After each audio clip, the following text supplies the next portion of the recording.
அனைவருக்கும் வணக்கம். Welcome to Thillai Sudhan channel. வாழைப்பூ வடை எப்படி செய்கிறது அப்படிங்கிறத இன்னைக்கு வீடியோவில் நான் ஷேர் பண்ணியிருக்கேன். இது மாதிரியான வீடியோ உங்களுக்கு பார்க்கணும் அப்படிங்கிற விருப்பம் இருந்துச்சுன்னா என்னோட வீடியோவை சப்ஸ்கிரைப் பண்ணிட்டு பாருங்க. வாங்க இப்போ வாழைப்பூ வடை எப்படி செய்யறதுன்றத பார்த்துடலாம்.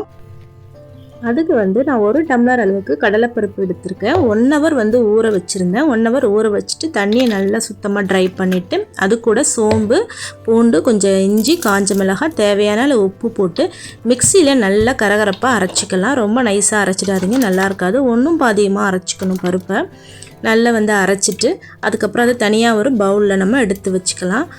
தண்ணி இருக்கக்கூடாது. தண்ணி நல்லா வடிகட்டு தான் நம்ம அரைக்கணும், இல்லைன்னா ஒரு மாதிரி சலசலன்னு இருக்கும். நெக்ஸ்ட்டு இது கூட நம்ம வாழைப்பூ நல்லா க்ளீன் பண்ணிவிட்டு அதுக்குள்ளே இருக்க நரம்பெல்லாம் எடுத்துகிட்டு நம்ம நல்லா பொடியாக கட் பண்ணி வச்சுருக்கேன். அதையும் நம்ம இது கூட சேர்த்துக்கலாம். நல்லா நைஸாக கட் பண்ணிக்கோங்க. ஒரு வாழைப்பூ இருந்துச்சுன்னா அது ஃபுல்லாக கூட நம்ம ஆட் பண்ணிக்கலாம். அதுக்கப்புறம் இது கூட நான் என்னென்ன ஒன்று ஒன்றா ஆட் பண்ணுறேன்னு பாருங்கள். திரும்பவும் கொஞ்சம் சோம்பு நான் ஆட் பண்ணிக்கிறேன். அரைக்கும் போதும் கொஞ்சம் அரைச்சிக்கிட்டேன், திரும்பவும் கொஞ்சம் சோம்பு ஆட் பண்ணியிருக்கேன். அது கூட வெங்காயம் ஒரு 3 வெங்காயம் நான் பெரிய வெங்காயம் அதையும் நல்லா பொடி பொடியாக கட் பண்ணி வச்சுருக்கேன், அதையும் சேர்த்துருக்கேன். சோம்பும் நான் திரும்பவும் கொஞ்சம் சேர்த்துருக்கேன் பாருங்கள். அதுக்கப்புறம் முக்கியமான ஒரு இன்க்ரீடியன்ஸ் பெருங்காயம் பருப்பு என்னென்ன நம்ம செய்கிறோமோ பருப்பு ஐட்டமில் அதில் சேர்க்குறது ரொம்ப நல்லது. நல்லா நமக்கு நம்ம ஆயில்லையும் ஃப்ரை பண்ணி எடுக்கிறதுனால நமக்கு டைஜஷன் ப்ராப்ளம் இருக்காது. அதனால் பெருங்காயம் ஒரு கொஞ்சமாக சேர்த்துருக்கேன். அதையும் சேர்த்து நல்லா நம்ம கிளறி அதை பிசைஞ்சு விட்டுக்கலாம். கொஞ்சம் மொறுமொறுப்புக்காக அரிசி மாவும் சேர்த்துருக்கேன். அரிசி மாவு ஒரு டேபிள் ஸ்பூன் அளவுக்கு சேர்த்துருக்கேன். அதையும் நல்லா ஒன்றோட ஒன்று நல்லா மிக்ஸ் பண்ணிக்கலாம்.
ஈவினிங் வந்து ஸ்நாக்ஸ் வேலை முடிஞ்சிருச்சு. பசங்களும் ஸ்கூல்லேருந்து வந்துட்டாங்க. அவங்களுக்கு சாப்பிட குடுத்தாச்சு. குடுத்ததுக்கப்புறமா அவங்களோட டிஃபன் பாக்ஸ்லாம் வந்து கழுவி வைக்கணும். அப்புறம் நம்ம ஸ்நாக்ஸ் செஞ்ச பாத்திரம் வந்து சேர்ந்துரும். அதையும் வந்து நம்ம கழுவி வச்சிடணும். அவங்களுக்கு வந்து டீ வந்து நாங்கள் போட்டு குடிச்சிட்டோம் வடை கூட. பாப்பாவோட அப்பா லேட்டாக வந்தாங்க. அதனால் அவங்களுக்கு திரும்பவும் கொஞ்சம் டீ வந்து போட்டு கொடுக்கறதுக்காக ரெடி பண்ணிவிட்டு அது ஒரு பக்கம் டீ குடிச்சிட்டு இருக்கும்போதே நான் சைட் பை சைட் வந்து பாப்பாவோட டிஃபன் பாக்ஸ் எல்லாம் வந்து கழுவி வச்சுட்டு மார்னிங் நம்ம டிஃபன் செய்யும்போது எப்படி இருக்குமோ கிச்சன் அதே மாதிரி தாங்க ஈவினிங் வந்து ஒரு சின்னதாக ஒரு ஸ்நாக்ஸ் செஞ்சாலுமே திரும்பவும் கிச்சன் அந்த மாதிரி ஆகிடும். அதனால் நம்ம அதை க்ளீன் பண்ணணும். திரும்ப நம்ம நைட்டுக்கு டிஃபன் செய்ய வருவோம், அப்பையும் திரும்ப ஆகிடும். நமக்கு திரும்ப திரும்ப இதே செய்கிற வேலை தாங்க. அப்புறம் பாத்திரம் எல்லாமே வந்து கழுவிட்டு 7:15 அடித்து பிள்ளைங்க ஹோம்ஒர்க் படிக்க உட்காந்துட்டாங்க. அவங்கக்கிட்ட கொஞ்சம் நேரம் படிக்கிறதுக்கு ஹோம்ஒர்க் வந்து சொல்லிக் கொடுக்க உட்காந்துட்டு ஒரு 8:30க்கு அப்புறம் தான் வந்து டிஃபன் வந்து நான் செய்ய வருவேன்.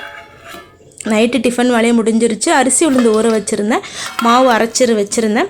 கொஞ்சம் நேரம் வந்து ஈவினிங்லேருந்து இவ்வளோ நேரம் புளிச்சது போதும். ரொம்ப அதிகமாக புளிச்சிரும். நைட் ஃபுல்லாக வெளில வச்சோன்னா அதில் வந்து ஃப்ரிட்ஜில் வச்சிடணும். கொஞ்சம் மட்டும் வெளியில் வச்சுருவேன் காலைக்கு ஊற்றுறதுக்கு. மித்ததெல்லாம் வந்து நான் ஃப்ரிட்ஜில் வச்சுருவேன். அதுவும் செஞ்சாச்சு. இப்போ வந்து நைட்டு சாப்பிட்டது டிஃபன் பண்ணது சட்னி அரைச்சது இது எல்லாமே வந்து கழுவி வச்சாச்சு. பசங்க பாட்டிலும் வந்து எல்லாம் கழுவி வச்சாச்சு. டிஃபன் பாக்ஸும் கழுவி வச்சாச்சு. அப்புறம் ஸ்டவ் எல்லாமே வந்து கொஞ்சம் க்ளீன் பண்ணி வச்சுட்டு காய்கறி ஏதாவது அதையும் கட் பண்ணி வச்சுட்டோன்னா காலையில் நம்ம எந்திரிச்சு கிச்சனுக்கு வரும்போது ஃப்ரெஷ்ஷாக இருக்கும். அதிகமான வேலை நமக்கு இருக்காது. ஏன்னா டைம் ரொம்ப கம்மியாக தான் இருக்கும்.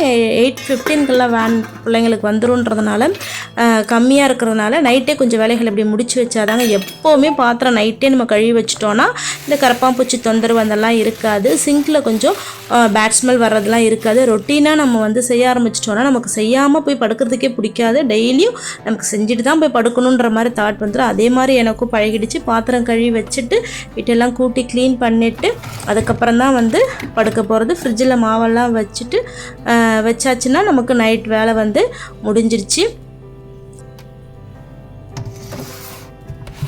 வாழைப்பூ உங்ககிட்ட இருந்துச்சுன்னா நீங்களும் வந்து வீட்டில் இருந்துச்சுன்னு சொன்னால் கண்டிப்பாக ட்ரை பண்ணி பாருங்கள். சூப்பராக இருக்கும். குழந்தைங்களுக்கு செஞ்சு கொடுங்க, விரும்பி சாப்பிடுவாங்க. நம்மளோட வீடியோவை இப்போ தான் ஃபஸ்ட் டைம் பார்க்குறீங்கன்னா சப்ஸ்கிரைப் பண்ணி வச்சுக்கோங்க.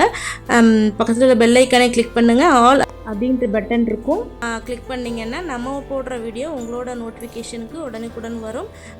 டெய்லி இந்த மாதிரியான ஒரு நல்ல வீடியோவோட மீட் பண்ணலாம். தேங்க்ஸ் ஃபார் வாட்சிங். தேங்க்யூ.